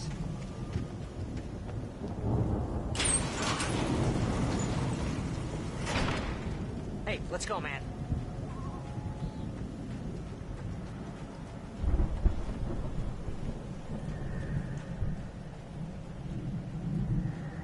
I think we're gonna have to work together to open this gate, Al. It looks pretty heavy. Ah! Hey, I think that's the farm on the other side of the field. We're almost there. This farm is a crazy place for crazy people. We should feel right at home then.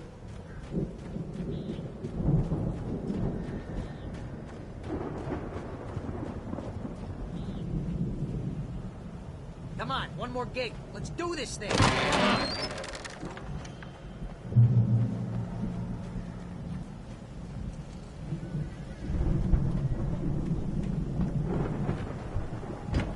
lights are out. Guess we better check the fuse box. You know, this place looks kind of lived in. I thought the Andersons were in the booby hatch.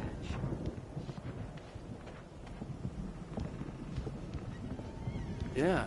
I don't think they keep too close an eye on them at the clinic. They seem to slip away a lot so they can get wasted. No kidding! Those guys sound awesome. Again, Alice's screams rang in the stillness of the night.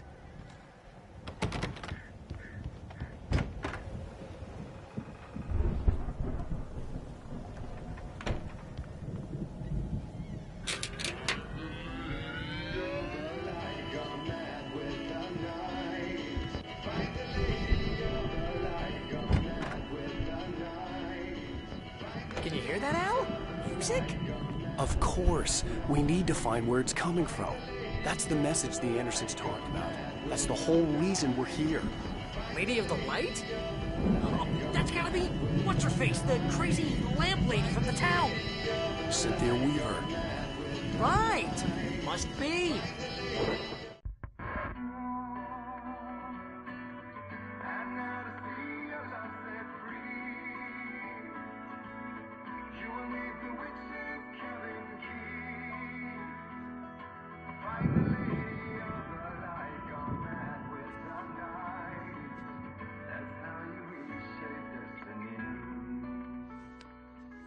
Okay. We need to find Cynthia Weaver. We'll stay here for the night and head back to town as soon as it gets light.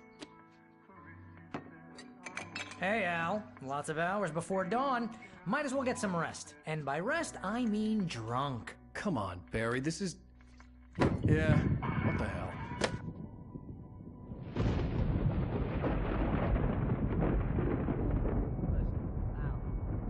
I'm sorry about this. No, seriously, because I know we don't get along, but we're gonna find her, right? And even though you're a crazy bastard, I'm gonna stick by you, no matter what, ever, Al. Sure, like a brother. I'm a writer, goddammit. Correct. If I just wanted to, I could write 10 books a year. And they'd be the best books that year. No, you couldn't. That's right, I couldn't. But I could, because I'm a writer. What? What do they put in this stuff? I feel like my brain is coming out of my nose. I'm gonna get the recipe off those coots and be a booze millionaire. I just miss her, Barry. I just want her here with me. I know, Al. I know. It's gonna be okay. We're gonna make it okay.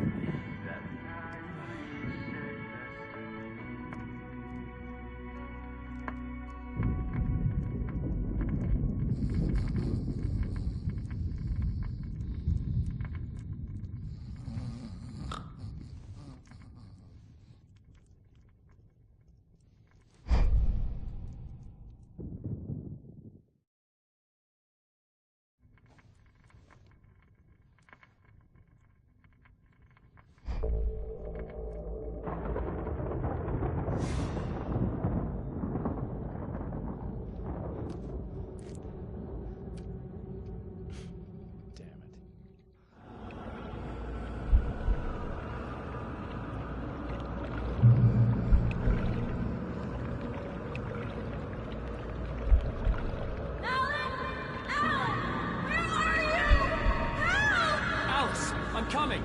It's all right. I'm coming. It was a crazy, drunken dream. And yet, it was more than that. It was the truth. A suppressed memory unearthed by the Andersons' moonshine. I was there, an out-of-body observer. This was the night Alice and I had arrived at Braight-Fålls, the night Alice had disappeared. I had a chance to find out what had happened. I remembered being surprised to see the cabin dark. Alice would have never turned the lights off.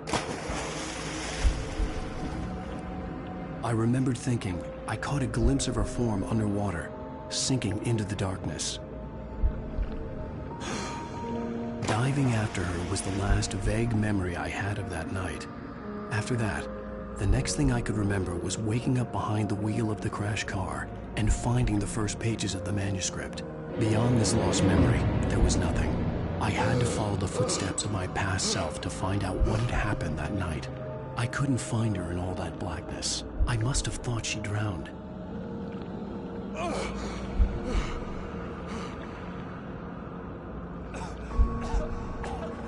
Alice!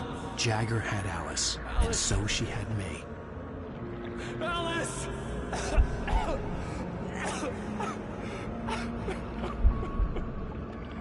I'd been easy prey. Look at the cabin. Is there someone in the window? Alice? Maybe she didn't drown after all. Maybe she's inside. Alice! Yes. The dark presence had touched me. She had dug her nails into my brain and used me, made me her puppet.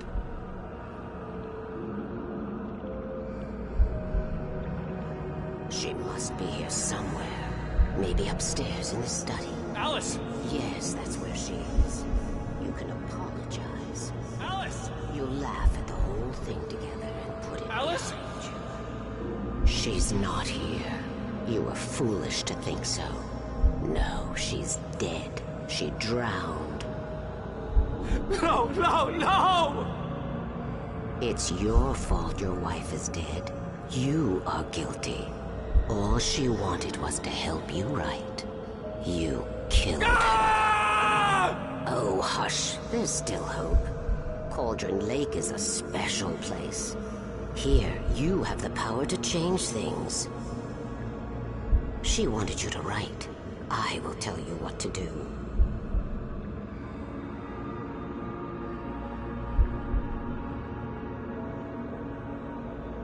You can write her back. The story will come true, and all will be well again. She had Alice, and the manuscript was the ransom for her.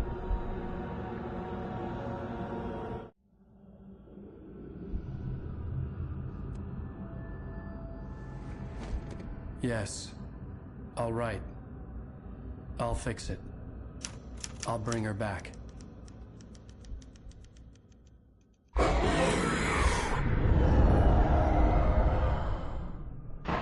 No. I wrote it. I remembered it all now. In the dark, I'd written for days, a week, almost a complete manuscript of a novel entitled Departure. Jagger had been my editor, whispering in my ear, making sure that the unfolding story would make her more and more powerful. I thought I was saving Alice. Even with the cobwebs she put in my head, some part of me had been aware enough to write my escape into the story, to bring a light into the cabin to release me before I could finish. To interrupt the horror story before the ending, where darkness consumed everything and everyone. Zane was weak and far away, but I had written him into the story, and his light had been enough to set me free. It isn't here now. I'm here because it was written. I brought the light to set you free. You must hurry. It will know I'm here. It will be back soon. It stole the skin of my barber a long time ago. She looks so old.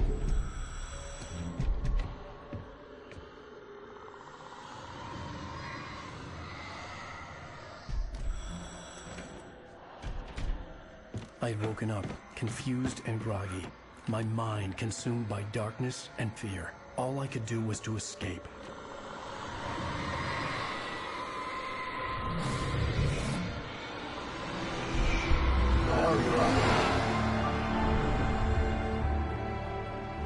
week spent in the cabin had taken its toll. I was barely conscious, and fading fast. It had to have cost Zane terribly, thrown him even deeper into whatever dark place he now haunted. But he had managed to weaken the dark presence, kept me safe that night.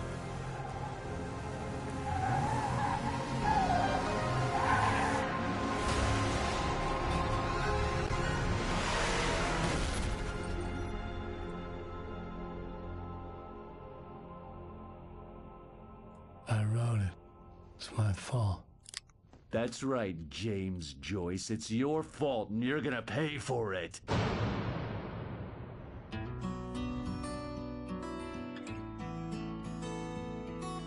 Previously on Alan Wake. Under the influence of the dark presence, I wrote a horror story that is coming true. Jagger had been my editor, making sure that the unfolding story would make her more and more powerful. Some part of me had been aware enough to write my escape into the story. Together we can create something absolutely wonderful. The lake, it does something to the works of art created here. It makes them come true. My mom gave me this old light switch. The clicker. Alice is being kept in a dark prison. I need to find Cynthia Weaver to fix this. It's your fault, and you're gonna pay for it.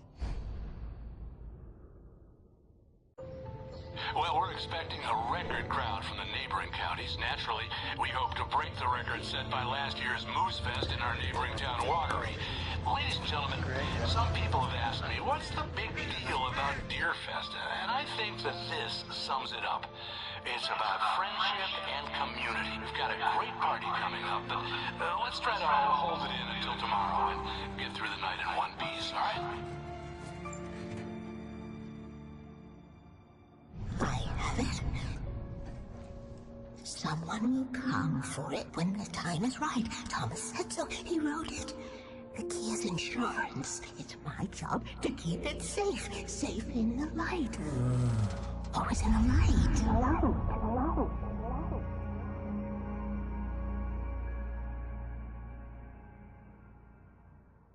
All the manuscript pages were gone.